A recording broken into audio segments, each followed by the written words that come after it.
La Constitution de 1958 comporte des capacités qui n'ont pas encore été exploitées complètement.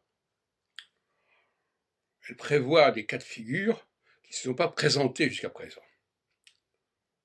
Il est clair qu'au titre 2 de la Constitution, qui concerne le président public, on voit bien que le président public a la possibilité de faire ce qu'il veut. Il peut dissoudre l'Assemblée, il peut nommer un Premier ministre, c'est lui qui signe les décrets, et donc il n'a pas vraiment besoin de passer par l'Assemblée nationale. Et il y a un temps pour chaque chose.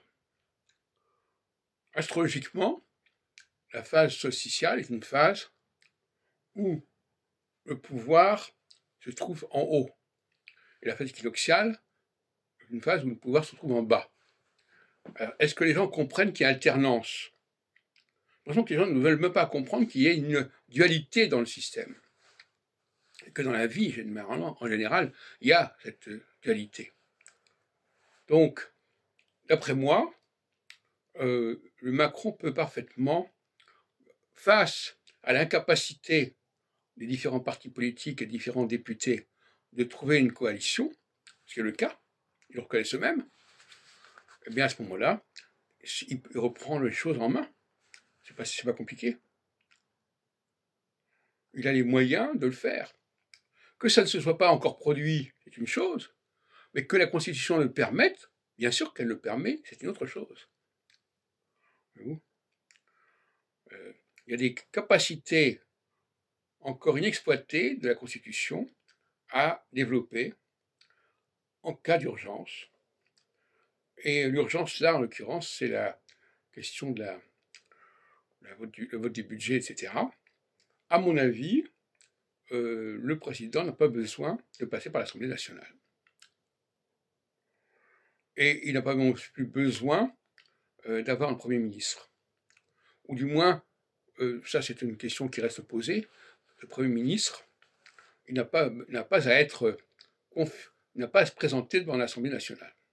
D'ailleurs, l'Assemblée nationale, elle est suspendue pour moi. La dissolution, c'est une suspension de l'Assemblée nationale.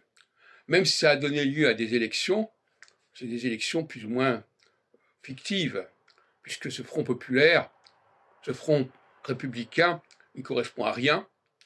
Il s'agissait d'arrêter le Rassemblement national par tous les moyens, par les désistements, etc. Et ça n'était pas du tout un enjeu pour savoir quelle était la force la plus importante. C'était un discours, c'est la fake news du nouveau Front populaire, de laisser croire que ces élections se sont déroulées normalement. Elles ne sont pas déroulées normalement, elles sont déroulées dans le cadre d'un front républicain, avec toutes les ambiguïtés de cette formule, et donc par conséquent, on n'est pas dans une logique de premier tour avec une majorité relative, une majorité de second tour, et si les gens ne sont pas capables au second tour de s'entendre, c'est bizarre, d'autant plus qu'ils se sont bien entendus pour former le Front républicain, ils n'arrivent pas à s'entendre pour trouver un Premier ministre et un programme commun. C'est comme ça, c'est aberrant.